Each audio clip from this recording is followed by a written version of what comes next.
Well, Miss Queen Androgyny, wow, welcome to Now We Sip Champagne. Oh, I love it. Oh, but you're looking gorge, babe. Thank you. Well, I had Yes. to keep up with you. I had to keep up with you. I made sure because I knew you could bring it, so I tried to bring it. Mama, you came through. I live. All right, so what are we sipping on today, babe? Well, you know what? Let's do some champagne. This is, I mean, it says it, right? So, it's the proof is in the writing. is in the grape. So, I love it. Okay, so speaking of champagne, I actually have this femme de champagne. A couple of femmes that loves their champagne. Yes, I love it. Yeah, we're gonna twist this cage here. And you got it on your 20th birthday, you said? Yes, times A 2. 20th. I love that. Yes, you know. So that just happened in May, and I'm actually enjoying the decade. Are you? Yeah, I'm enjoying the decade because now they say you can date half your age, and these 20-year-olds, it's like they got the memo. It's like they got the memo. I'm telling you, I am out, and it's happening. Date half your age. Well, I'm right behind you. Yes. My next birthday will be my 40th. What? But I just turned 39 in August. Okay, so this is your last year. We're rounding it out. You're rounding it out, and this is Yeah. your last year in your 30th. Yeah. And then do you have any idea what you want to do for your 40th birthday? Cry in the closet. Oh, okay. Well, we don't want to put you in the closet. How about we cry in like a really nice bar? I think we know a couple. I know a bar or two that I'll probably be at. You could probably cry at a nice bar. I mean, a champagne problem would be to be 40. Yeah. It's not really a problem. It's not a problem. Some at people all. didn't make it to 40. Exactly. So we can certainly cry at champagne problems. I love that. So, Oh, this Miss is Queen, beautiful. please, cheers. Cheers to you. Yes, Thank you. now we sip champagne. That's what we do. I love it.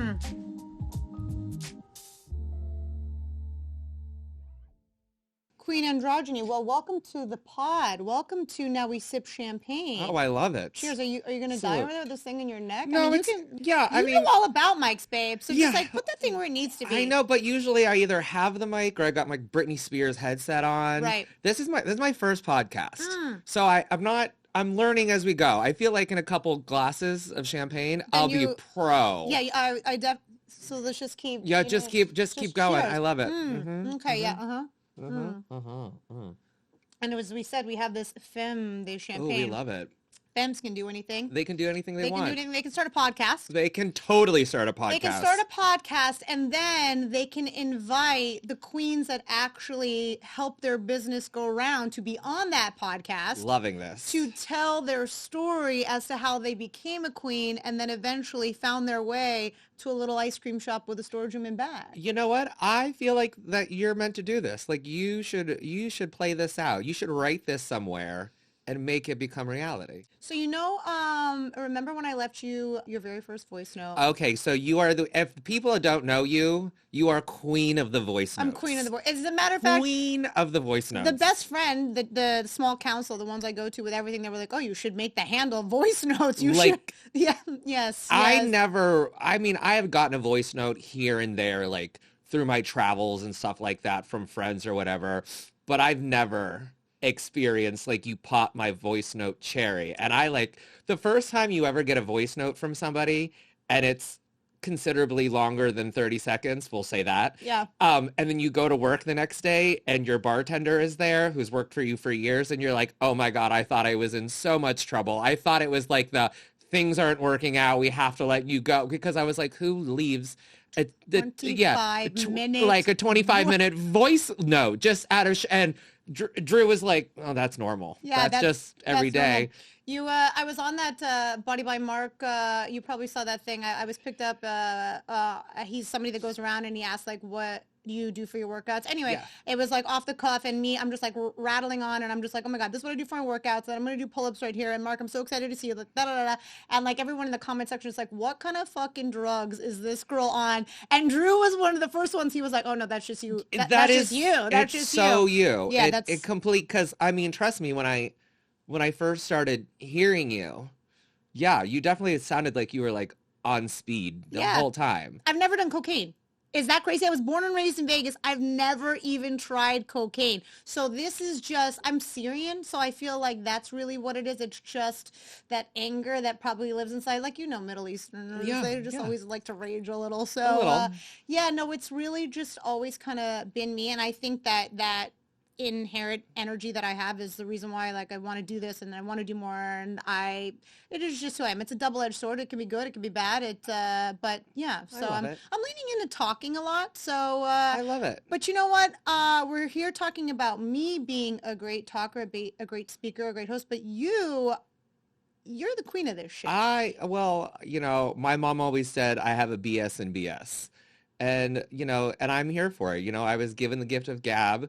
I feel like when you were growing up and you were gay, and obviously you didn't know it yet because you were a kid, every gay kid knows that you got that comment on your report card, loves to talk in class, or always talks in class, always interrupts, because I was always like, and especially being Italian, and it was always hands and but yeah, so I don't know. I guess I always that and being an alcoholic, I always said I turned a problem into a career. Mm-hmm. So now I'm like, no, no, no. Now they pay me to talk and drink. Yeah. So like I don't have a problem. I have a career. Like, I'm sorry. Lemons, lemonade? Exactly. I'm like, I'm sorry Spanish these fly? other people didn't think of it, but Yeah.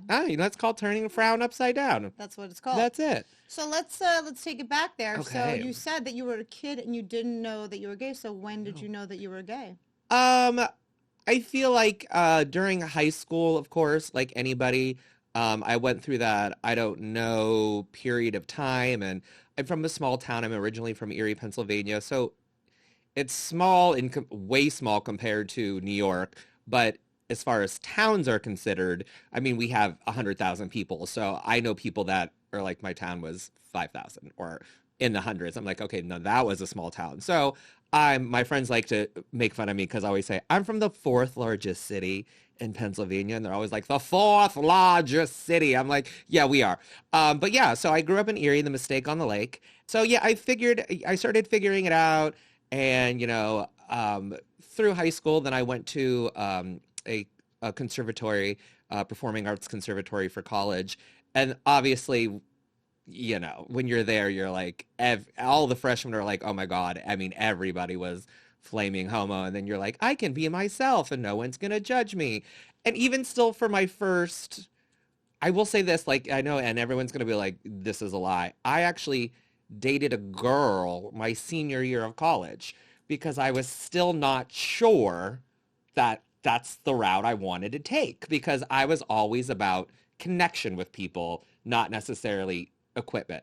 Right. And her and I just had this amazing connection, and we dated for months.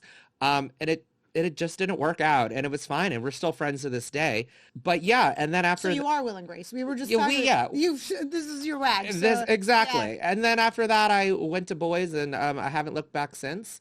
High school is when I was definitely new.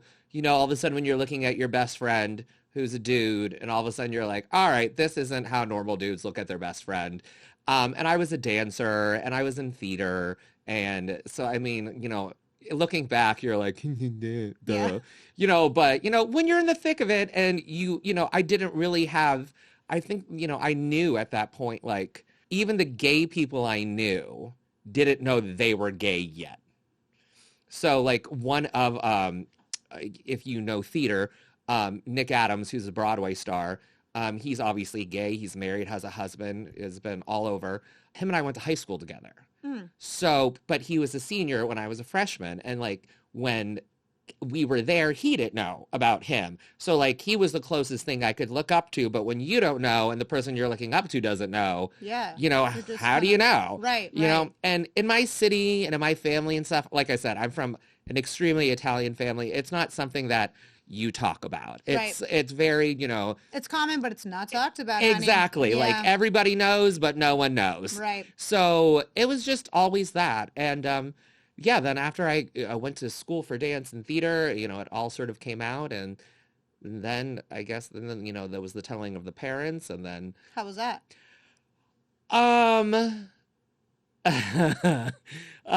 My mom, when I first told my mom, it was when I was going through my first serious love breakup. I think I was 21, 22 at the time, and I had my heart shattered, and of course I was just, beside inconsolable. Right. So I came home from school for a break, and I just broke down crying, and she was like, "What is so wrong?" And I told her, but at that time I was like, I think that I might be bisexual, but like, I don't know, because like, I just dated a girl and I was trying to figure everything out. Um, and her immediate response was, so there's a chance that you could still end up with a girl. And I You was like, tell him he I has a was chance. like, Oh, I but was like, okay, like, okay, but like, what are you gonna say? Like, yeah, parents don't exactly prep for that. There's no book. yeah. So that There was should her. be though. Yeah, there should Yeah, it be. should be gays for dummies. Yeah, I You know what I like, mean? Like, let's start handing it out. There's like babies for dummies. yeah, There's it's just like, we need to make it so that it's not such a like just at this point. yeah, Come on. do the basics. Yeah. So but no, my mom's really cool with it. Like I was really worried at first with my mom, and I feel like at first, she was like any parent. She was like trying but didn't know, so it was eggshells, and then it was awkward.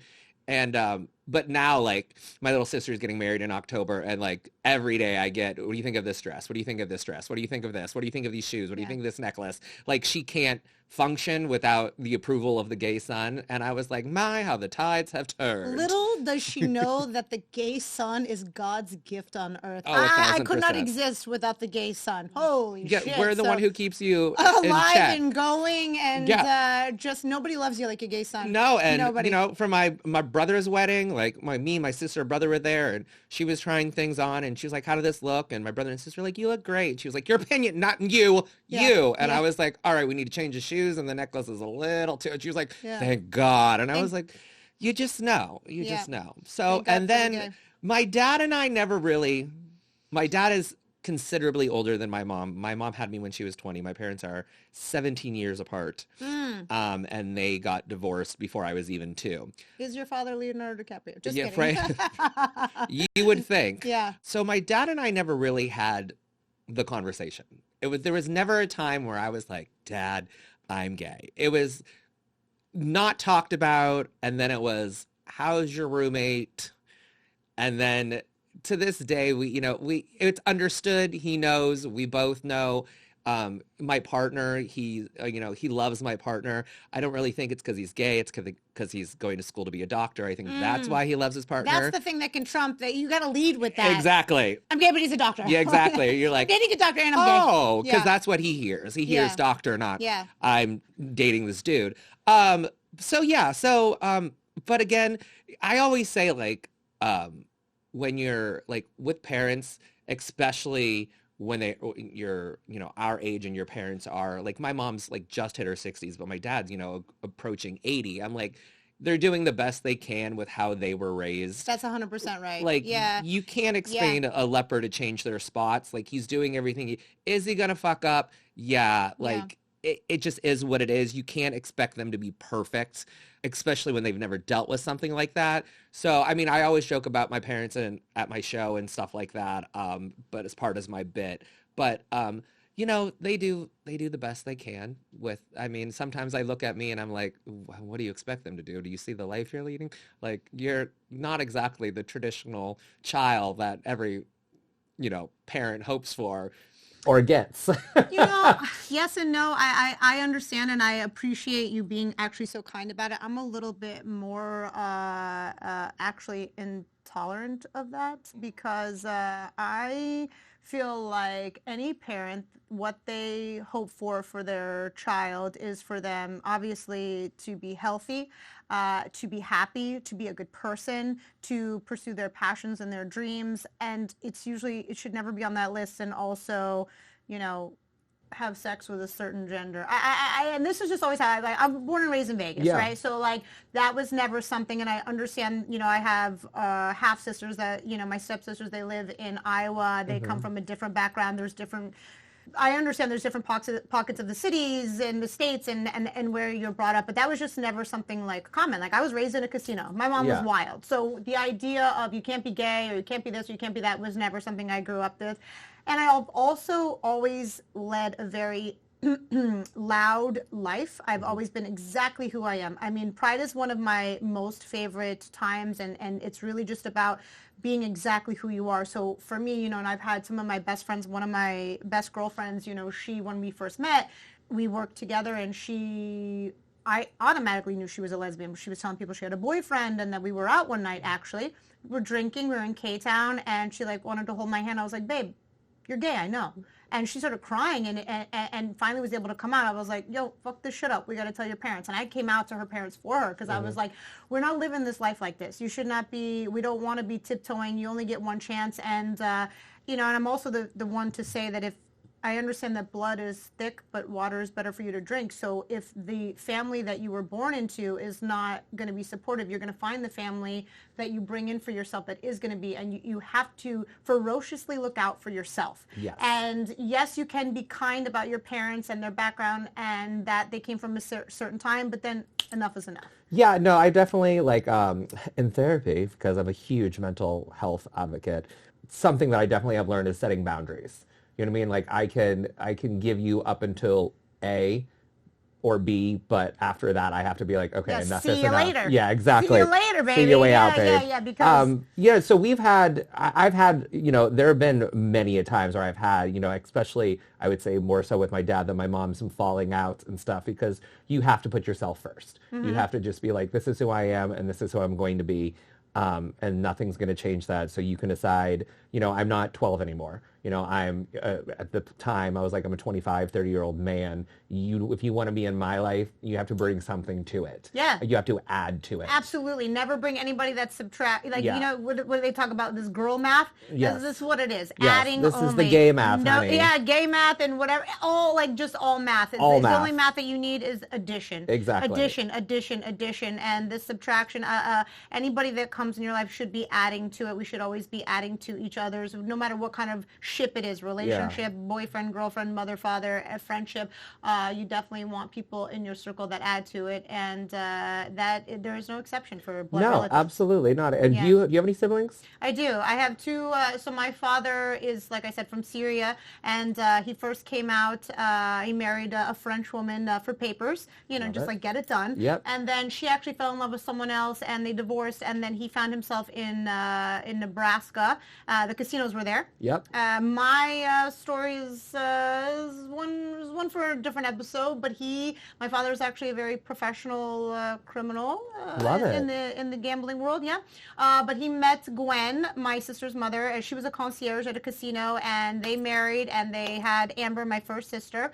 And then he met and he married my mother. They met in a nightclub in Las Vegas, and my mother was actually pregnant with me, and then my dad cheated on her with his ex and then got her pregnant again. So I have a half-sister, Ashley, who's 6 months younger than me. So I love this. Yeah, but and Gwen, she was not fucking around. She wanted the same. She knew that he was married to my mother, and but she wanted the same father for her daughter so that they could have the same father. Yeah. So she got him nice and drunk on scotch.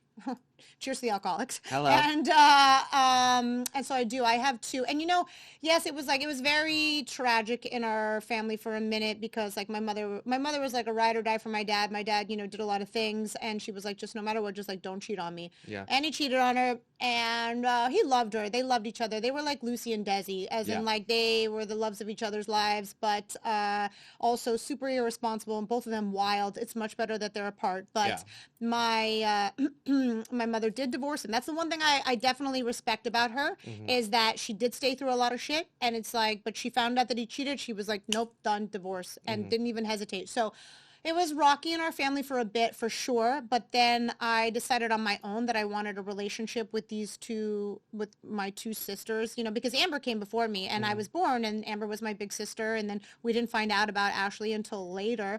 And Ashley is the one that made me an aunt for the first time. Like, if there's ever some sort of like, the more you know poster child for cheating, it'd be my sister Ashley, because she's amazing. My brother-in-law, Chris, is amazing. And they have these kids that are also amazing, depending on if we have time, to touch on it. But my nephew is transgender. And that was a journey that I went through with my sister. And that's in Council Bluffs, Iowa, talking about a small town, an unforgiving small town where that's not heard of, and, encouraging. And it started like bit by bit. I remember because Chris had two daughters originally from his first wife. And then when he met my sister, they were 5 and 7, I believe, McKenna and Peyton. And then it was my sister's wedding, and Peyton would not put on a dress. Like, hell fucking no. It was like we were begging Peyton to put on a dress just for a couple of pictures, like, and it was like, it was a hell no across the board. We don't have one single picture from that day of like a smiling little girl in a dress. Yeah. It was just a no. Okay, and then now, years later, Peyton was a tomboy, just tomboy, the shorts, and that was just like the look and the buzz cut. And then Peyton was a lesbian. And then it became something different where, talking about mental health, Peyton went through these struggles of serious depression, not wanting to go out, not wanting to go to school, and so hard for my sister because like you see your child and, my sister stepped in and is their mother, is their mother because their actual mother signed off, didn't want to be a part. And that's really difficult for children to know that their mother doesn't want anything to do with them. And that's the reality. I don't need to dress it up. I'm not going to dress it up. We all know this story. No. So my sister, those are her children. And, to see your child go through this and not want to leave and not want to go outside. And so it was a long journey and one that Peyton fought for, but he finally 100%, he went through the surgery just last year, fully transitioned. Good for them. And yes, and he's going through, school and he's also a counselor and I encouraged him. I said, now you have to be brave. You have to pay this story forward because you did it in a place that's difficult. It's different if it's New York, transgender, guy, girl, black, white, purple. We're just like, we're busy. Surrounded by we got stuff going on, but like in a small town, it's something completely different. And so proud of him for taking that journey and being true to himself and fighting to get to a place that he can now be who he is, It's amazing. Yes. And so, my goodness, I don't even know. Do I have siblings? My gosh, did you see what you did there? Is this your podcast? Well, I think so. You know what? Let me have a look at this because I have this, I make the joke all the time at my show because I always, when we're playing and I'm interviewing people that, win bingo or that, just come up on stage, I'm always like, what do you do? And I always look out for like psychiatrists, therapists, psychologists, anything to do with mental health. Yeah. And I'm always like... Well, that's what I went to school for. Oh, did you? Oh, yeah. That's it. That's the degree, baby. Well, psychology. so now you're like Freud. You've met your match. Yes, but honestly, all that shit you learn in a classroom and all the books that you read, it's got nothing to do with being in the bar industry for 20 plus years. Not at all. So that's really where the work is done, where the hours are accumulated, where you get an inside look at the human brain. I mean, I think with hospitality and just interacting with human beings every day. Yes. That's where you really get it. You can't get it through a textbook. And, not at all. Every single person, again, I use this reference a lot, is that genetic cocktail that's going to come out differently, that has what they've been given, things that they've learned, and their own spice, their own sauce. And so each brain is unique, is different. Yes. So I always look for your kind of people on my show, though, because they look at me and I'm always like, oh, I have a story for you. And they're like, what? I was like, you want to talk about my family? And they're like, what? And I was like, let's just talk. I was like, my dad's one of 5 boys, first of all. So, I was like, just my mom and my dad. I was like, my dad has been married 3 times. My mom has been married twice. Legally, on paper, I am an only child from my mom and my dad. But my dad had a daughter from his first marriage and then a stepson from his 3rd marriage. And then my mom got remarried and had my younger brother and sister. However, my parents, like you said, the Desi Lucy thing, remained best friends. So they only lived a couple blocks from each other. So instead of being like, oh, you're with us during the week, you're with him on the weekends, they decided that every other day I should swap houses. Oh. So like Monday dad, Tuesday mom, Wednesday dad, Thursday, every other day. Shit. I'm dead serious. So, and that started from when I was 2. And then so when I would stay at my dad's house, I was the youngest of 3 children. But when I was at my mom's house, I was the oldest of 3 children. But when me and my mom and my dad would do something, I was an only child. But since they were best friends and we would do stuff with the families together, I was the middle child of 5. Girl, after a couple of weeks, who's doing that math? I got 3, 6, 7, 1. I'm keeping up, but this is wow. Yeah, I was like only child, middle child, oldest child, and youngest child syndrome, depending on where you are on the day. Depending on where you are in the day, so you can play it all. So you actually speak that very well. So speaking of therapists, like my God. Wow. Well, I can say, though, I love that for your parents. Yeah, no, I mean, like you said before, like, with your parents, like my parents are, to this day, I always say, like, you were meant to be together. They were the loves of each other's lives. They both just, my dad owned 5 bars. My mom was 20 years old. Like, the time of their life that they met was just the wrong time. but they have always been in my book and should have always been, that lifers. And like I said, to this day, they are still the closest of friends. My dad, when we were growing up, would come to my, little brother and little sister's games and shows and stuff, like fully supportive. They know who he is, like invited to my brothers and sisters' wedding, like the whole 9 yards. So I've never had that. My mom and my dad hate each other. They can't be in the same room type of divorce. I had the other one, which almost is even more awkward sometimes because you just watch them and be like, "Hi, excuse me, do you know you're divorced? Yeah, can you guys like, please? it would be much easier if you did hate each other because this is fucking confusing." Yeah. So. You know what, though? I love that shit because I'm best friends with all of my ex-boyfriends. Not all of them. Yeah. But my two best friends, Frank and Pete, they are like, I refer to them as my small council. And we're actually in a group chat, and they're like the best of friends. And, Frank and I, we broke up because he wanted marriage, kids, and he has it. And he's married to the most amazing woman. They are expecting my niece. She's going to be born next month. Isla Michelle's coming.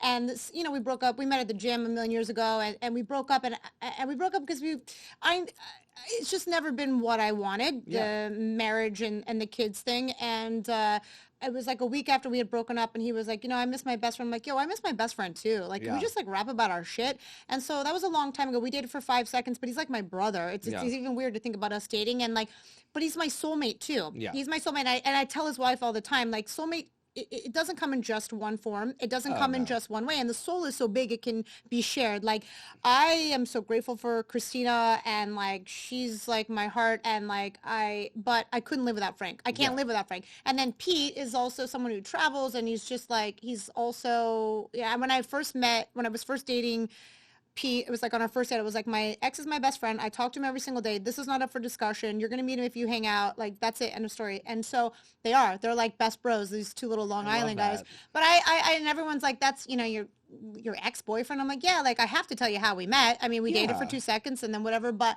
I'm always I'm always about that shit. Like, even in, when I talked about my sister's mom, it was fucked up in the beginning. My mom hated her, and it made sense because she was like a scorned woman that got cheated on. Yeah. And it was like, but this is our family, and now we're all best friends. Like, why not? It's much heavier to walk around carrying hate every single day. You got to pick that backpack up. You got to put it on your bag. You got to remind yourself why you're angry. You got to carry that shit around like a boulder. It's like, yo, fucking forget it, because connection and love, it doesn't happen always and frequently. And so it's okay to have relationships that come in different forms. And also, it shouldn't just be this very generic, because then it would just be, right, just straight, right, just guy girl. But we have guy, and we have girl, and we have guy that was girl that is now guy that likes guy, and guy. And them, so like, why does it just have to be just husband and wife equals soulmate? No. How about, two people that are meant to be in each other's lives in this, certain capacity. So I am always, that's why I say, going back to just,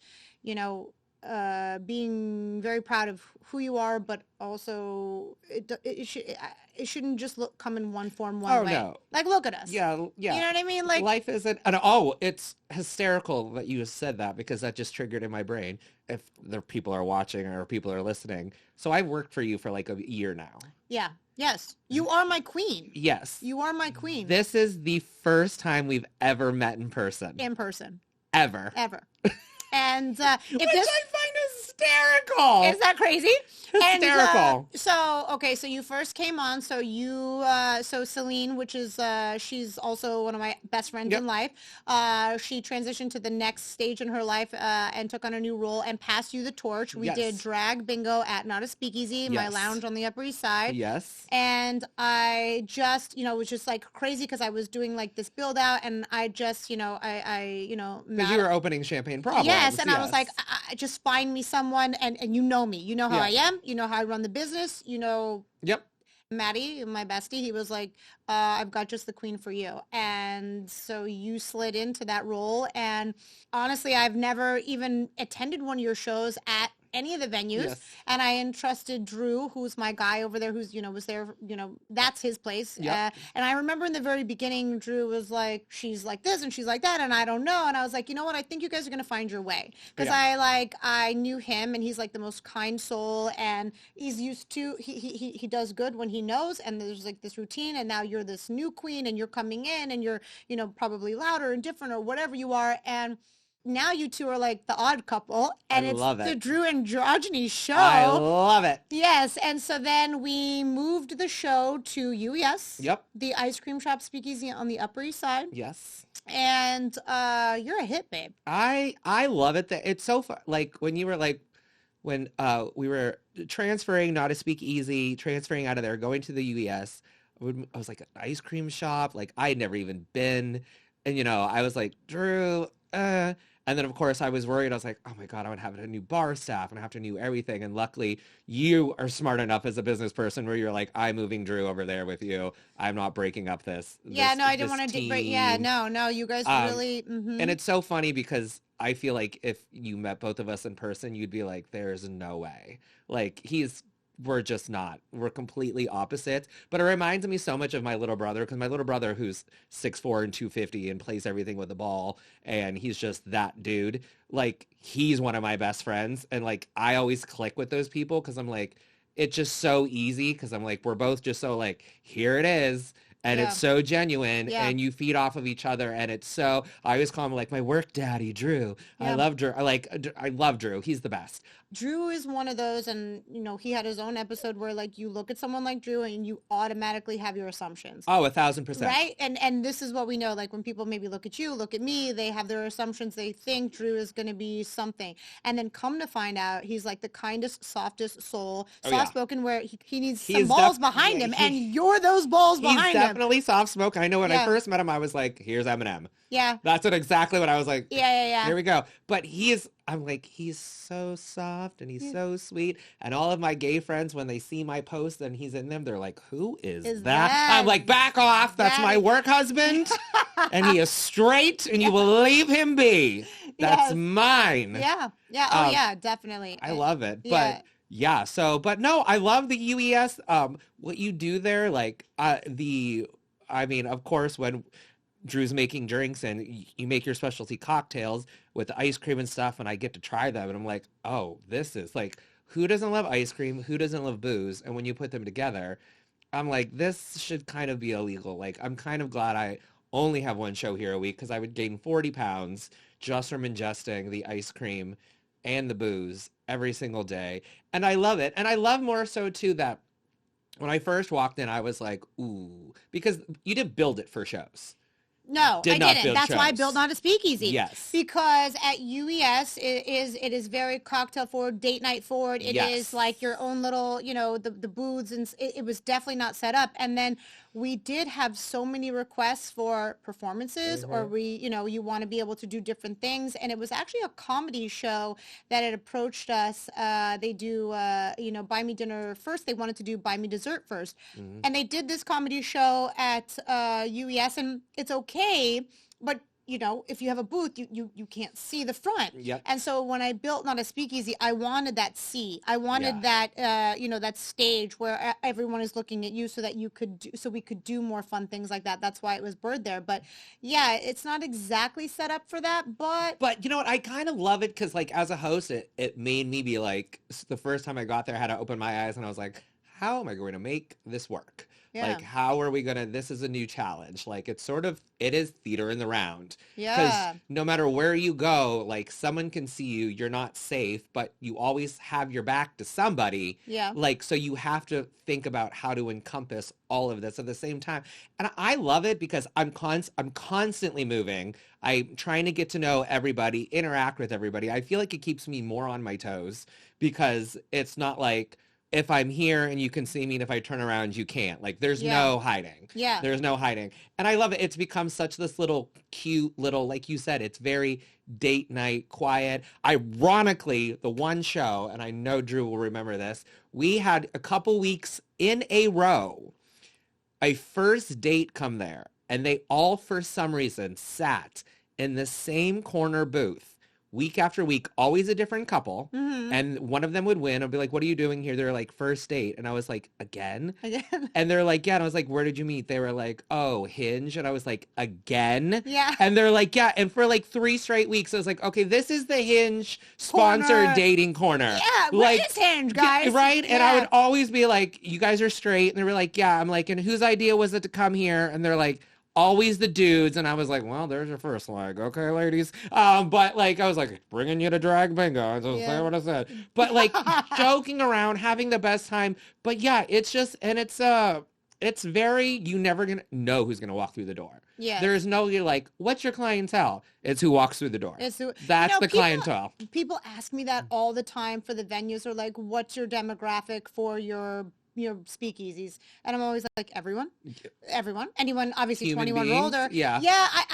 I never get that, because I also don't speak in terms of like young and old. The word old is not a word that I use for myself, and it's not one that I want to use for anyone. My mother is 75 years old, and that bitch will get dressed up, and I will take her out. She will drink with me till 4 a.m. So you can be as old as you. Oh yeah, trust me. I just went through. I was watching swiping through your Instagram this morning. Yeah. Trying to prep myself for questions and shit. Yeah. And I saw your reel. You saw Annie? And I was like, yeah, I know who this bitch is right Yo, here. Oh, I know her. You're gonna fucking meet that elf in December. She's my ride or die. We need to do a podcast where I don't meet her until the podcast. Oh yeah. Because she's apparently my number one fan. Oh, she's a top fan. Like, they have it on Facebook and they write top fan. She is a top fan. She literally, I am telling you, I remember it was your birthday. Yes. And I didn't know it was your birthday. Yeah, you texted me, you're like, is it your birthday? I was like, yeah. You're like, well, my mom just called me. Told me it was and I was birthday. Like, what? She's like, did you wish Androgyny a happy birthday yet? I was like, Mom, no. What? But no, she's fan stalker, whatever you want to call it. I love it. She loves you so much, and because they all work in the casinos, and they all, spend $10,000 in the casino, get this little microwave oven like that. Yeah, the casinos, they get you like that. I'm going to Vegas for my best friends. They're having their 10-year wedding anniversary, and I'm officiating, and I have to go there soon. And all Annie has to, all she can talk about, she's like, you have to make sure that you bring enough luggage so that you can take prizes home for Androgyny. I'm like, all right, Mom, I'm gonna come every home. Week people are like, where do you get these prizes? Because there's no theme. No. And I'm like, not even. I'm like, it is just what is on the table when I come through is. Yeah. And I was like, it's something for everybody, because there's literally something for everybody. I mean, that's it. Sponsored by Las Vegas, Nevada. Truly. And I lived in Vegas for 3 years. Yes, I lived there for 3 years while I was dancing for Nevada Ballet Theater, because before I was a drag queen, I was a professional dancer and aerialist. I was a contemporary ballet dancer and an aerialist for 11 years. I was a ballet dancer too. Oh, work. Bitch. I love it. I love it. Yeah, I went to Point Park University in Pittsburgh and got a BFA in dance musical theater. And then I got my first contract 2 weeks after graduation day, because I remember I had to go to Buffalo for a private audition. I got it. I had to go back to Erie to do a show that weekend and move on Monday. It was insane. And then I started touring, and yeah, I got super lucky, super blessed. Lived in Vegas for 3 years, did some work with Cirque, did some private company stuff, worked with 3 major dance companies. And then I started working for Royal Caribbean.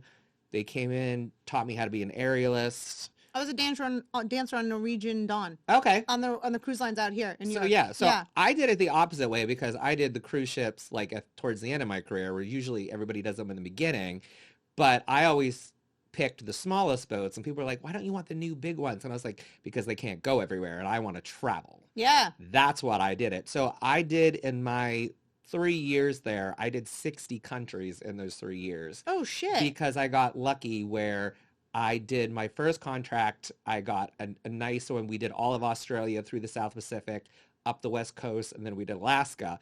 And then when I left, they were like, we're moving the ship permanently to Brazil, but they don't just drive the boat over. They did like a world crossing. Wow. So they called me and they're like, do you want the contract? And I was like, yes. So back to Sydney, but then we went up like the whole Suez Canal, did that entire part of the Middle East, the entire bottom of Europe, like did all of that. And it was just the most incredible, eye-opening experience in my life. My one friend that I met on the ships, I remember my first week there, we were having lunch and we were talking and he was like, "You're such a stupid American." And I, of course, was like super offended of my American pride got hurt.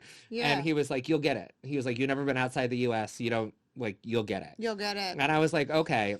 And after the whole contract and going to third world countries and seeing real problems, like you not having an iPhone the moment it comes out is not a real problem. That is a champagne problem. Exactly. Exactly. Like that's like going to India and seeing people, like I was like, it was so, afterwards, 6 months later, I was like, I was a stupid American. You're a stupid American. We're so spoiled. So spoiled. We're so fucking spoiled.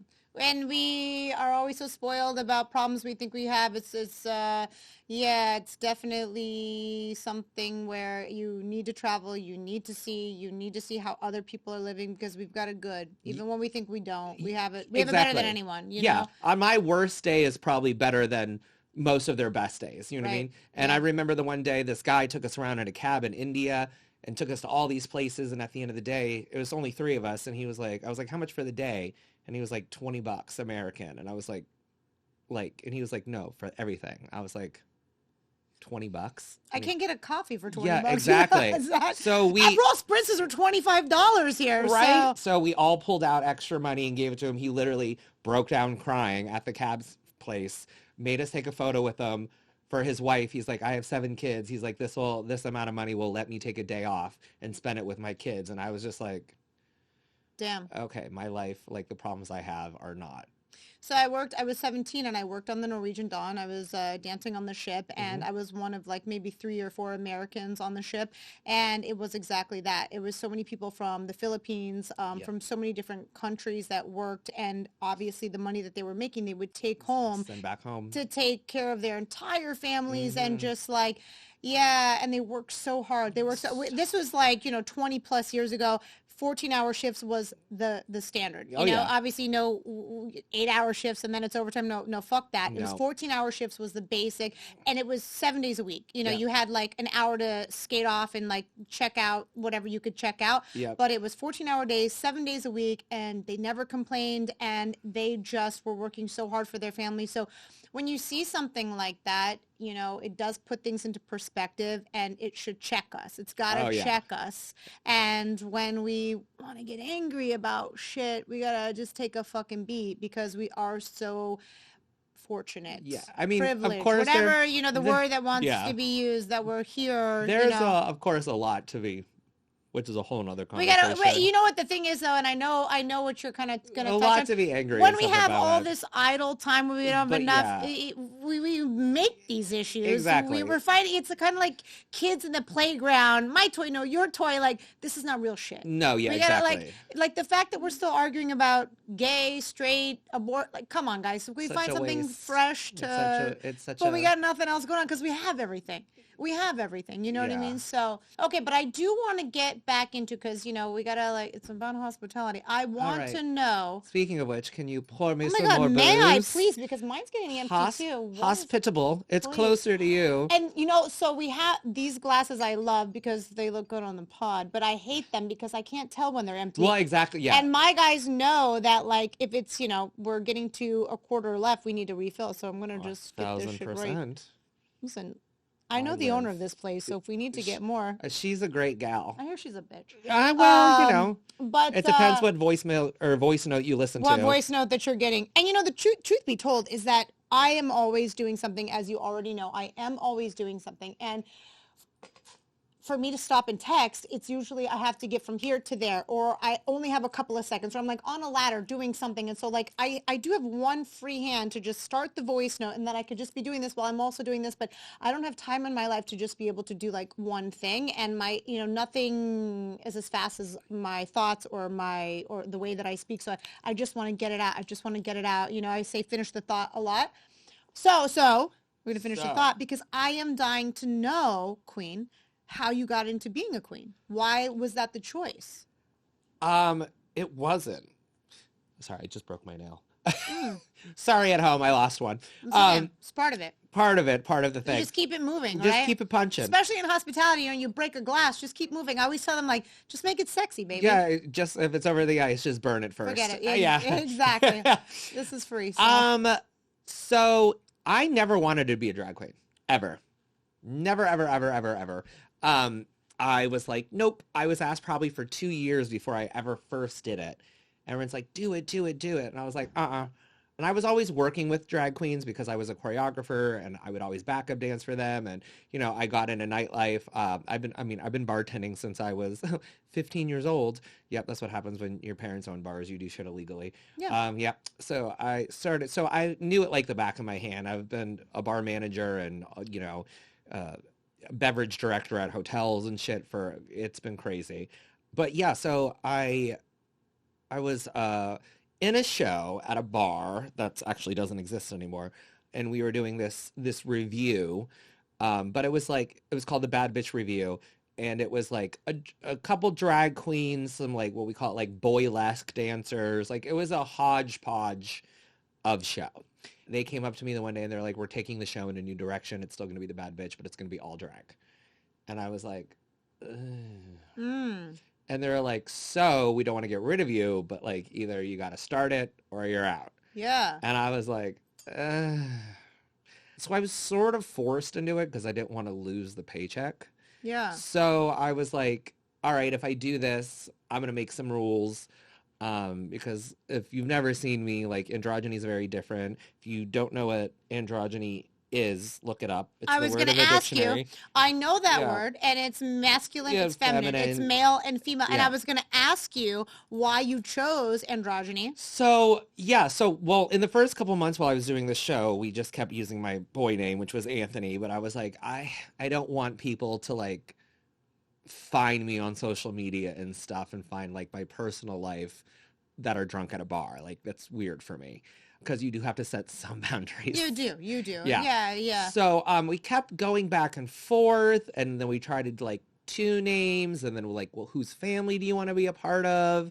And that's very Italian, baby. The 5 families, huh? The family. So I was just like, I didn't know. And then I started following a couple people that I really looked up to, and I kept asking everybody, like, what do you think of me? Like, what would come to your mind if you saw me? And like, everybody just kept saying, you're so androgynous, you're so androgynous, you're so androgynous. Oh. That's what everybody kept saying.